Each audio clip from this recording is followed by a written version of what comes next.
दोस्तों, इंसान चाहे अमीर हो या गरीब, बड़ा हो या छोटा, महिला हो या पुरुष, हर एक व्यक्ति के जीवन में उतार चढ़ाव आते हैं। इन्हीं उतार चढ़ाव में हम अच्छा और बुरा वक्त दोनों को महसूस करते हैं। अच्छा वक्त बड़े आराम से और बड़े जल्दी से निकल जाता है, पर बुरा वक्त बहुत धीरे और मुश्किल भरा होता है, तो आसानी से कटता नहीं है। जब वक्त बुरा होता है तो जीवन भी बहुत कठिन लगने लगता है, मानो समुद्र में बड़ा सा तूफान आ गया हो। लेकिन यदि हम शांति से इंतज़ार करें तो तूफान भी गुजर जाता है और बुरा वक्त भी। कभी कभी हमें कमज़ोर बनाने नहीं बल्कि मजबूत बनाने और हमसे की हुई गलतियों से सीख लेने के लिए भी ऐसे वक्त आते रहते हैं। वक्त सबके पास समान होता है। ध्यान देने वाली बात यह है कि आप अपना वक्त कैसे बिताते हो, चाहे वो अच्छा हो या बुरा। इससे आपके भविष्य का निर्माण होता है। एक बार की बात है, तथागत बुद्ध से मिलने एक व्यापारी व्यक्ति आया और उनसे कहने लगा, हे तथागत, मैं बहुत परेशान हूँ, मैं बहुत दुखी रहता हूँ। ऐसा लग रहा है कि मेरा जो बुरा वक्त शुरू हुआ है वो कभी भी ख़त्म नहीं होने वाला। मेरा व्यापार बहुत नुकसान में चल रहा है, जिसके कारण मैं अपने परिवार को भी सुख सुविधा नहीं दे पा रहा हूँ। अब मुझसे कुछ भी नहीं हो रहा है। मेरी समय सीमा ख़त्म हो गई है। अब मैं क्या करूँ? कैसे इस बुरे वक्त से बाहर निकलूँ? तथागत बुद्ध उस व्यक्ति की बात सुनकर उससे कहते हैं, जो भी वक्त होता है वो एक न एक दिन गुजर जाता है, चाहे वो अच्छा हो या बुरा। मैं तुम्हें एक कहानी सुनाता हूँ, जिससे तुम्हें आसानी से ये समझ आ जाएगा कि वक्त किस तरह बदलता है। एक फकीर था। वो देश यात्रा के लिए निकला हुआ था। रास्ते में जब चलते चलते उसे रात हो गई तो वो किसी गांव के एक व्यक्ति के घर में जाकर रुका। उसका नाम था आनंद। आनंद ने फकीर की खूब सेवा की और दूसरे दिन उसने फकीर को उपहार देकर विदा किया।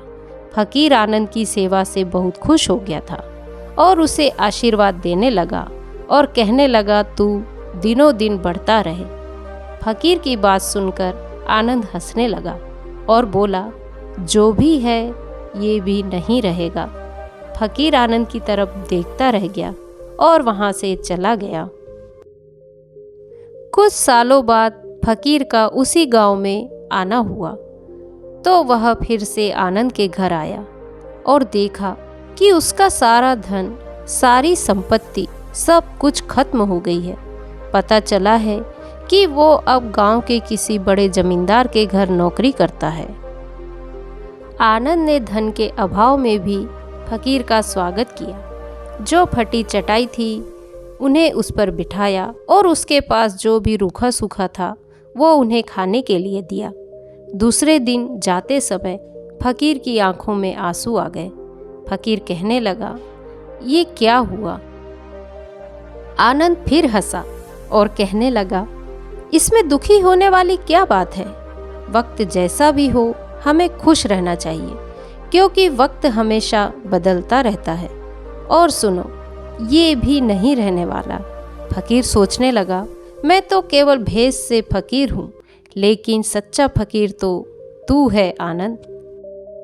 कुछ वर्षों बाद फकीर फिर से यात्रा पर निकला और जब आनंद से मिला तो देखकर हैरान रह गया। उसने देखा कि अब तो आनंद जमींदारों का भी जमींदार बन गया है।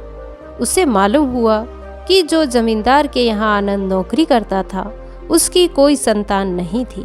मरते समय उस जमींदार ने अपनी पूरी संपत्ति आनंद के नाम कर दी थी। फकीर बहुत खुश हो गया।